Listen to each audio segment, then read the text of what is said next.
வாங்க, இன்னைக்கு நம்ம வீட்டில் கொண்டக்கடலை புலாவுங்க.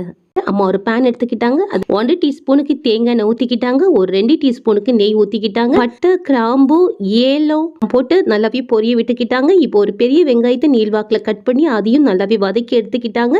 ஆனியன் நல்லா வதங்கின உடனே ஒரு பச்சை மிளகு, 6 சின்ன உள்ளி தோல் நீக்கி எடுத்துருந்தாங்க. ஒரு 6 பல் பூண்டையும் எடுத்துக்கிட்டாங்க. இப்போ அது மிக்சி ஜாரில் போட்டுக்கிட்டாங்க. கொஞ்சம் கொத்தமல்லியையும் கொஞ்சம் புதினாலையும் கழுவி அதையும் போட்டு நல்லாவே கிரைண்ட் பண்ணிக்கிட்டாங்க. இப்போ ஏற்கனவே ஆனியன் நல்லா வதங்கிட்டு அதில் அந்த பேஸ்ட்டை ஊற்றி அதையும் நல்லாவே வதக்கி எடுத்துட்டாங்க. ஒரு தக்காளி பழத்தையும் அதில் வெட்டி போட்டு அதையும் வதக்கிக்கிட்டாங்க. இப்போ தேவையான அளவுக்கு மஞ்சள் பொடி போட்டுக்கிட்டாங்க. கொஞ்சம் உப்பையும் போட்டுக்கிட்டாங்க.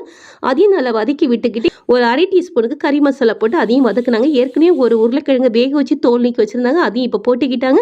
ஒரு 1/2 கப்புக்கு கொண்டைக்கடலையும் ஊற வச்சு அதை விட்டு வேக வச்சு எடுத்துக்கிட்டாங்க. அதையும் அதில் போட்டு கறிக்கிட்டாங்க. நல்லா மசால் பிடிச்ச உடனே தேவையான அளவுக்கு சாதத்தை எடுத்து போட்டு நெய்யை ஊற்றிக்கிட்டு மல்லியில் தூணாங்க பாருங்க. ஆஹா, என்ன ஒரு வாசனை!